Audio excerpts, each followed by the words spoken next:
चलिए स्टूडेंट्स, हम लोग क्वेश्चन नंबर 3 को सॉल्व करते हैं। देखिए क्वेश्चन नंबर 3 क्या कह रहा है कि एक एपी में, अब यहाँ पे देखिए हमारे पास कुछ क्वेश्चंस इसी तरीके से दिए गए हैं, लगभग 10 पूरे 10 क्वेश्चंस हैं और इन 10 क्वेश्चंस को हमें सॉल्व करना है और इसमें हमें जो फाइंड आउट करना है दिया है।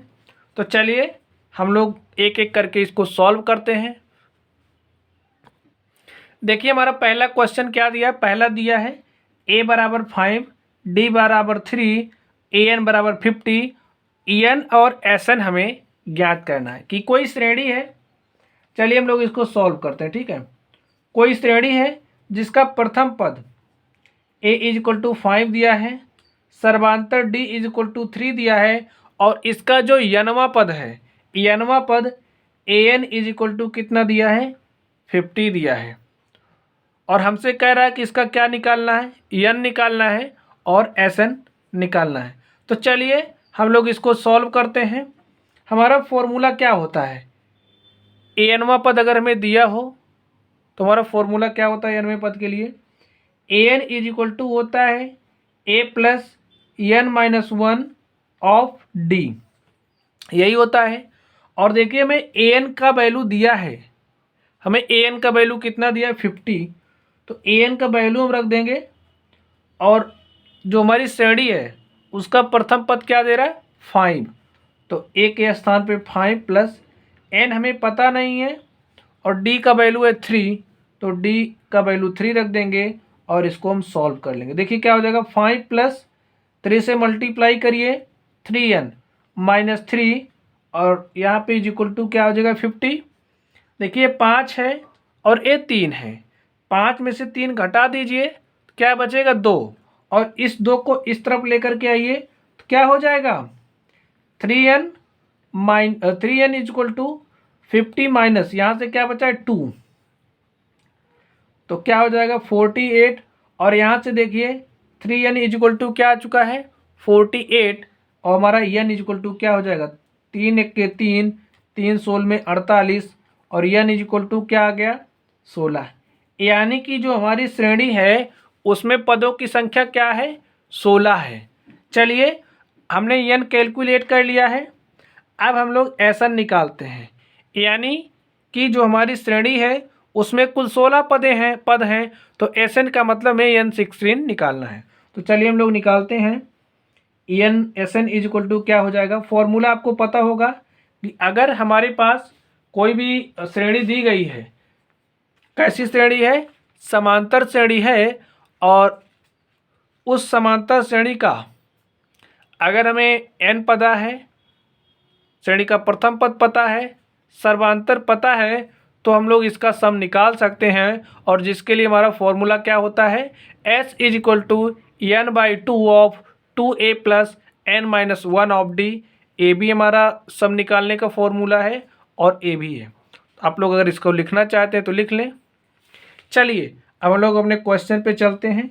यहाँ पे फॉर्मूला लिखिए 2a plus n minus 1 of d। तो n इज इक्वल टू में कितना रखना है, 16, क्योंकि हमारे पास 16 आया है। तो यह 16 इज इक्वल टू 16/2 और यहाँ से 2 इंटू में 5 प्लस n का वैल्यू क्या है 16 माइनस 1 इंटू में d और d इज इक्वल टू क्या है 3। हल करिए, यस 16 इज इक्वल टू 2 1 के 2 और 2 8 16, यहाँ से क्या आ जाएगा 8 और देखिए 2 पंचे 10, 2 पंचे 10 प्लस 16 में से 1 गया 15 और 15 गुणे 3 क्या हो जाएगा 45 और यहाँ से क्या हो जाएगा 45 प्लस 10 55 और 8 गुणे 55, तो मल्टीप्लाई करके लिख दीजिए। 8 पंचे 40, 40 के शून्य हासिल 4 और 8 पंचे 40 और 40 4 44, यानी कि S16 हमारे पास क्या आ चुका है 440। तो लिखिए S16 या फिर SN, ठीक है, तो लिख लीजिए। अतः दी गई AP में n बराबर 16 और एस एन बराबर क्या है, एस एन या फिर एन इक्वल टू जो हमने 16 रख दिया तो हमारे पास क्या आ चुका है 440। तो एस एन हमारा कितना है 440 है। तो स्टूडेंट्स इस तरीके से हमने क्वेश्चन नंबर फर्स्ट को सॉल्व किया। चलिए अब हम लोग इसके सेकंड नंबर पे चलते हैं। तो देखिए सेकंड नंबर क्या है, सेकंड नंबर में मैं ए इक्वल टू 7, A13 35 यानी कि जो हमारी श्रेणी है, श्रेणी का 13वां पद 35 है। हमें क्या बताना है, डी बताना है और S13 बताना है। तो चलिए हम लोग इसको सॉल्व करते हैं। हमारा सॉल्यूशन क्या हो जाएगा, देखिए A13 हमें दिया है यानी कि AN पता है, ठीक है। AN इक्वल टू क्या होता है, A plus N-1 of D, हमारे पास A होता है और A equal to N equal to हमने 13 ले लिया, N इक्वल टू हमने 13 लिया, A 13 और श्रेणी का जो प्रथम पद है A कितना दिया 7 प्लस और N इक्वल टू में कितना लिया हमने 13, क्योंकि हमें 13वां पद पता है। तो 13-1 ऑफ डी, तो A13 कितना दिया 35, 7 प्लस 13-1 क्या हो जाएगा 12, यहाँ से 12D, 12 बचेगा, 12D से मल्टीप्लाई कर दिया हमने और इस 7 को इस तरफ भेजिए तो 35 - 7 इज इक्वल टू 12D और 35 में से 7 घटाइए क्या हो जाएगा 28, 12D इज इक्वल टू 28 और यहाँ से देखिए 4 तिहाई 12, 4 सते 28, 3D इज इक्वल टू हमारे पास क्या आ चुका है 7 और यहाँ से D इज इक्वल टू क्या आ गया, D इज इक्वल टू आ गया 7/3। तो इस तरीके से हमने D निकाला। जो श्रेणी है उसका सर्वांतर D इज इक्वल टू हमारे पास 7/3 आ चुका है। अब हमारा जो श्रेणी है, श्रेणी में 13 पद हैं और उन 13 पद को हमें क्या निकालना है, उनका 13 पद का हमें योग निकालना है, यानी कि हमें S13 निकालना है। तो S13 क्या हो जाएगा, आप लोग फॉर्मूला याद कर लीजिए फिर से। S13 यानी कि SN हमारे पास क्या होता है N/2 2A plus N-1 of D और N इक्वल टू हमने 13 रखना है। तो चलिए हम लोग N इक्वल टू 13 रख देते हैं तो हमारा S13 हो जाएगा।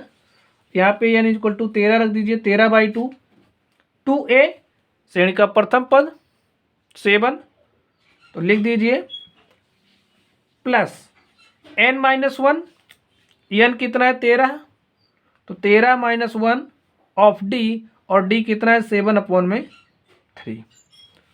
हल करिए इसको, S13 13/2 और 2 7 क्या हो जाएगा 14 और यहाँ से प्लस 13 में से 1 गया क्या हो जाएगा 12, 12 × 7/3 और 3 1 के 3, 3 चौक 12 और यहाँ से देखिए S13 क्या हो जाएगा 13/2 14 प्लस देखिए 4 सते 28 यहाँ पे बचा और देखिए क्या हो जाएगा 13/2 और 28 4 32 10 42 काट दीजिए। देखिए 2 1 के 2, 2 दूनी 4, 2 1 के 2 बचा क्या हमारे पास, यहाँ पे देखिए हमारे पास क्या हो गया 13 × 21, 13 × 21। चलिए हम लोग इसको यहाँ पे लिखते हैं S13 इज इक्वल टू 13 × 21 और मल्टीप्लाई करके लिख दीजिए। देखिए 21 तिहाई 63, 63 के 3 हासिल 6 और 21 1 के 21 और 21 6 27।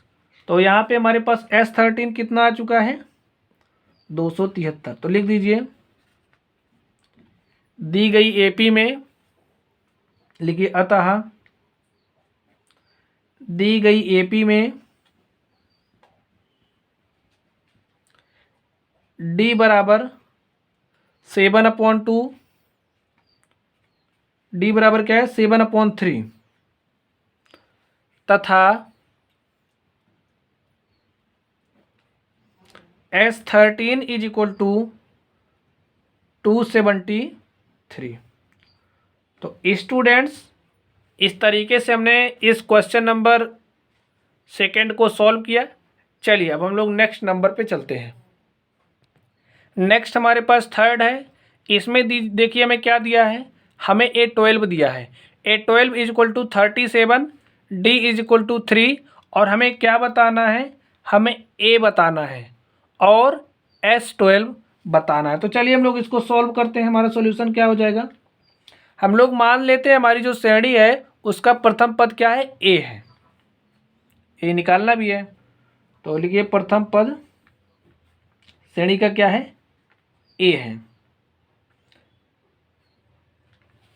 प्रथम पद A है, हमें A12 दिया है, तो an इज इक्वल टू क्या होता है, A plus n-1 of D। A हमारे पास होता है, और n इज इक्वल टू हमने 12 रख दिया, क्योंकि हमें A12 दिया है तो हमने n इज इक्वल टू 12 रखा। तो क्या हो जाएगा, A प्लस 12-1 ऑफ D। और यहाँ पे देखिए A12 की वैल्यू क्या दी गई है हमारे पास, 37।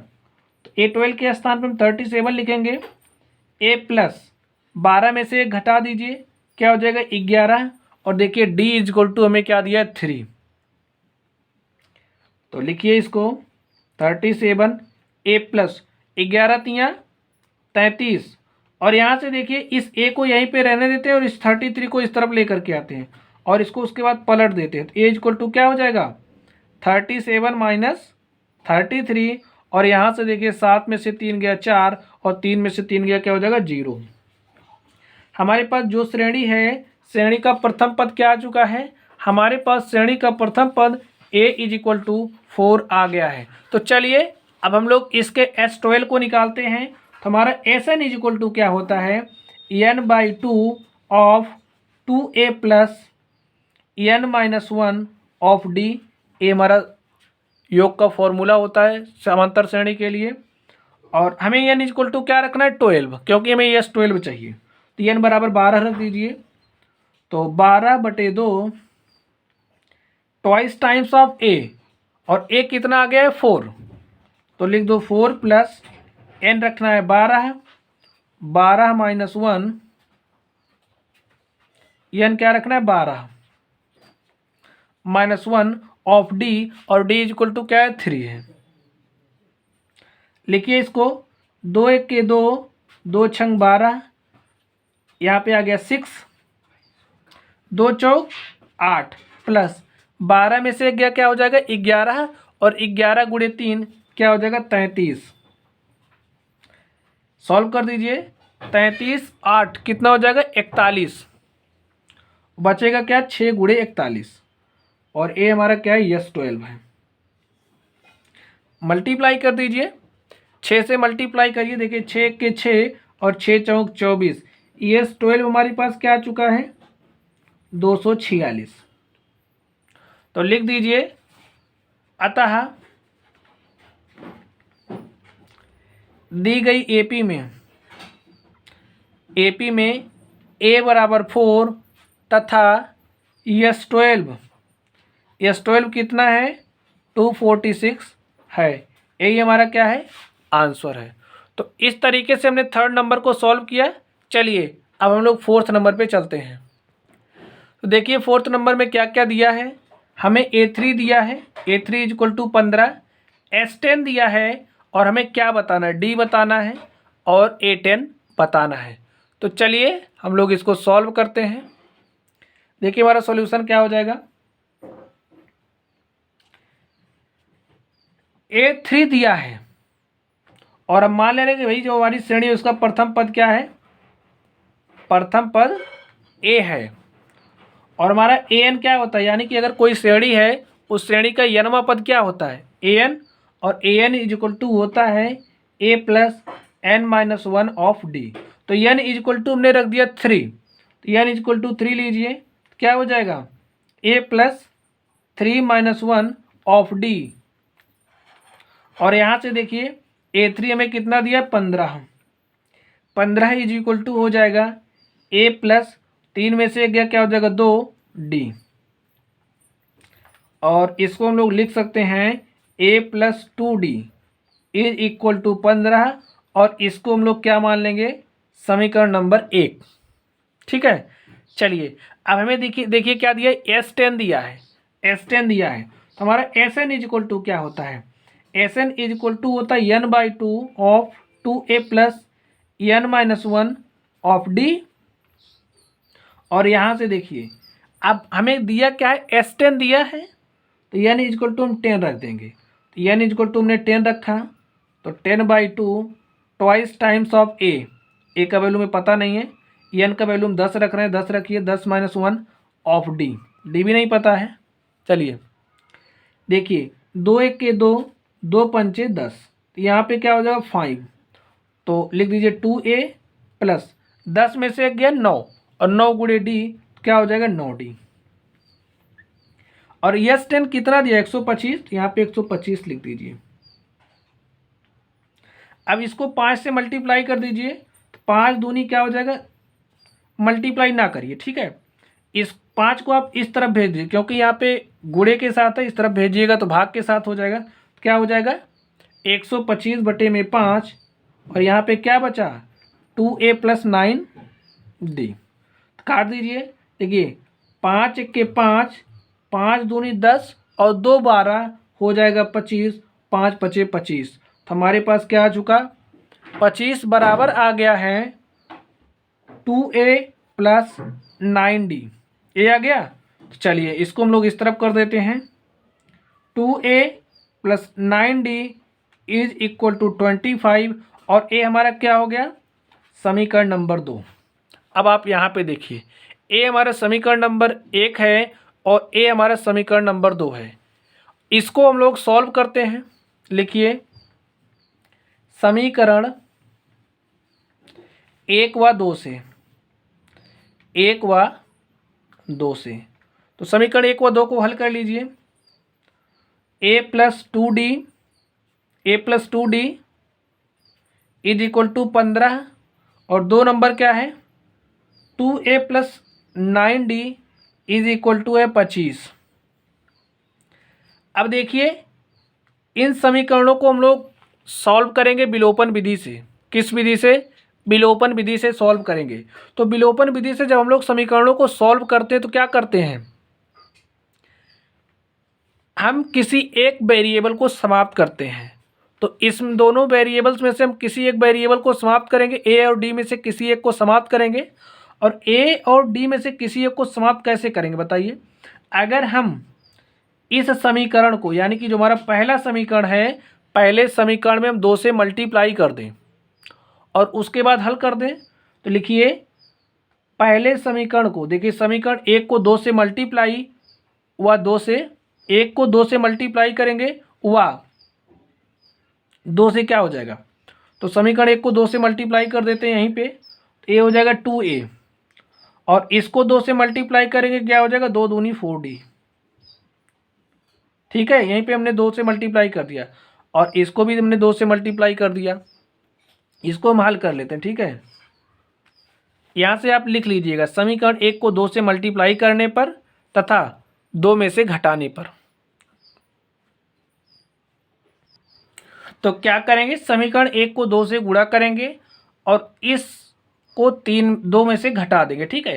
तो इस तरीके से हमारा समीकरण नंबर 2 है, और फर्स्ट वाले में हमने 2 से मल्टीप्लाई कर दिया। तो देखिए ए हमारा फर्स्ट वाला है और इसमें हमने 2 से मल्टीप्लाई किया, 2 से मल्टीप्लाई करने पे क्या हो जाएगा 2a, और 2 दूनी 4d, और 15 दूनी 30। अब हम लोग इसको घटा देंगे, ठीक है।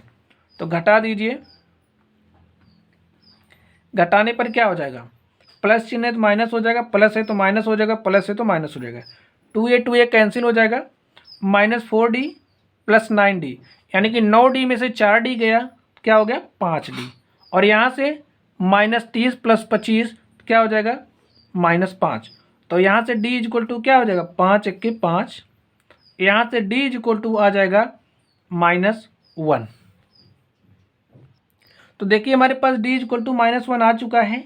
अब अगर इस d का मान हम लोग समीकरण 1 में रख देंगे तो हमें यहाँ से a मिल जाएगा, ठीक है। तो लिखिए d का मान समीकरण 1 में रखने पर, 2 में भी आप रख सकते हो, एक में रखने पर, एक में हम रख देते हैं।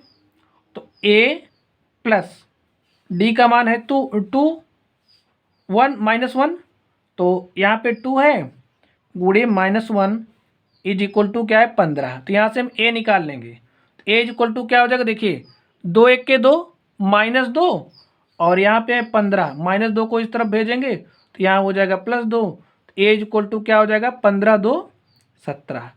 तो यहाँ से देखिए हमें ए मिल गया, हमें ए मिल गया है, हमें डी मिल गया है। अब हमें निकालना क्या, देखिए हमें निकालना है A10। तो A10 हमारा कैसे निकलेगा, देखिए हम लोग जानते हैं कि अगर हमें समांतर श्रेणी का प्रथम पद पता है, सर्वांतर पता है, तो हम लोग nवां पद निकाल सकते हैं। चलिए निकालते हैं हम लोग। तो हमारा nवां पद क्या होता है, an इज इक्वल टू होता है a plus n-1 of d। तो हमें A10 चाहिए, यहाँ पे n इज इक्वल टू 10 रख दो। तो A10 श्रेणी का प्रथम पद क्या दिया है, प्रथम पद हमारे पास आ गया है क्या 17। तो यहाँ पे हम 17 रख देंगे plus n is equal to हम 10 रख रहे हैं, 10 रखिए, 10-1 of d is equal to हमारे पास कितना आया देखिए -1। तो यहाँ पे हम -1 रख देंगे। इसको हम सॉल्व कर लेते हैं। तो 17 प्लस 10 में से 1 गया क्या हो जाएगा 9 और 9 गुणे -1 क्या हो जाएगा -9। और यहाँ से देखिए 17 -9 और 17 में से 9 घटा दीजिए कितना हो जाएगा 8। तो यहाँ पे हमारे पास A10 कितना आ चुका है, हमारे पास A10 आ चुका है 8। तो लिखिए दी गई AP में, अतः दी गई AP में सर्वांतर D कितना है -1 तथा A10 कितना है 8 है, तथा A10 बराबर 8 है। स्टूडेंट्स यही हमारा सॉल्यूशन हो गया। चलिए हम लोग इसके नेक्स्ट क्वेश्चन को सॉल्व करते हैं। तो देखिए 5वां नंबर क्या है, D is equal to 5, S9 is equal